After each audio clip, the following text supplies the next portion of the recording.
SIR এর শুনানি চলাকালীন আসানসোলে উত্তেজনা, বিজেপি এবং তৃণমূল কর্মী সমর্থকদের মধ্যে ধস্তাধস্তি।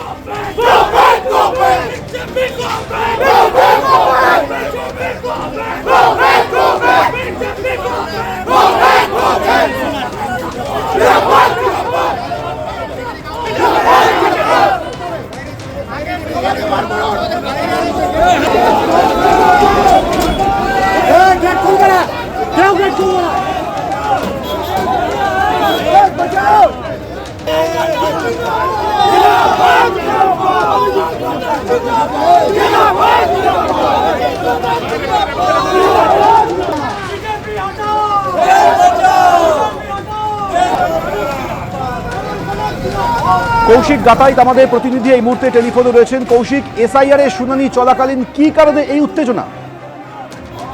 দেখো সৌমেন, যেটা জানা যাচ্ছে যে আসানসোল এসআইআর এর যে শুনানির প্রথম দিন সারা রাজ্য জুড়ে যেটা শুরু হয়েছে, আসানসোলেও মণিমালা স্কুল সেখানেও একটা কেন্দ্র তৈরি করা হয়েছে এবং সেখানেই শুনানি হিয়ারিং এর অনেককে ডাকা হয়েছিল। এবং যেটা বিজেপি অভিযোগ করছে যে যারা লেখাপড়া জানে না বা যারা অশিক্ষিত সেই সব মানুষদের সাহায্য করার জন্য তারা একটা হেল্প ডেস্ক করেছিল গেটের বাইরে, স্কুলের গেটের বাইরে। সেই হেল্প ডেস্কেই যে ক্যাম্প, সেই ক্যাম্প অফিসেই হামলা চালায় তৃণমূলের দুষ্কৃতীরা, এমনই অভিযোগ করেছে বিজেপি।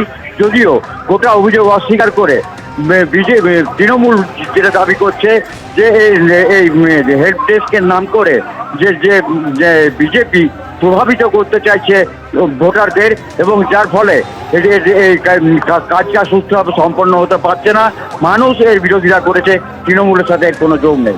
সৌমেন, কৌশিক, তুমি আমাদের সঙ্গে থাকো। যে ছবি দেখছেন এটি আসানসোলের একটি স্কুলের সামনের ছবি, যেখানে এসআইআর এর শুনানি প্রক্রিয়া চলছিল, কিন্তু সেই সময় উত্তেজনার পরিস্থিতি তৈরি হয়। বিজেপি এবং তৃণমূল কর্মী সমর্থকদের মধ্যে বচসা স্লোগান।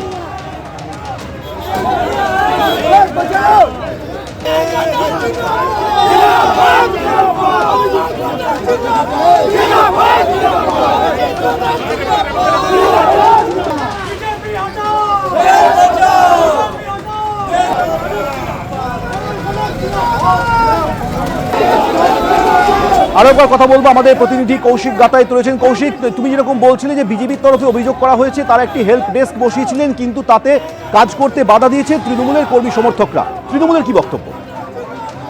তৃণমূল যেটা দাবি করছে যে এই বিজেপি যে অভিযোগ করেছে তা সর্বৈব মিথ্যা।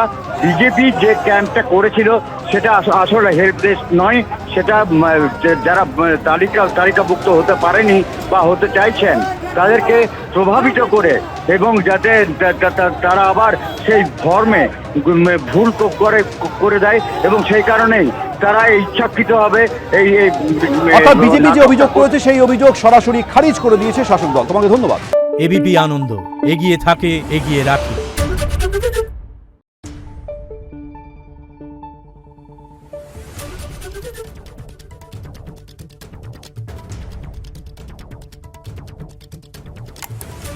Thank you.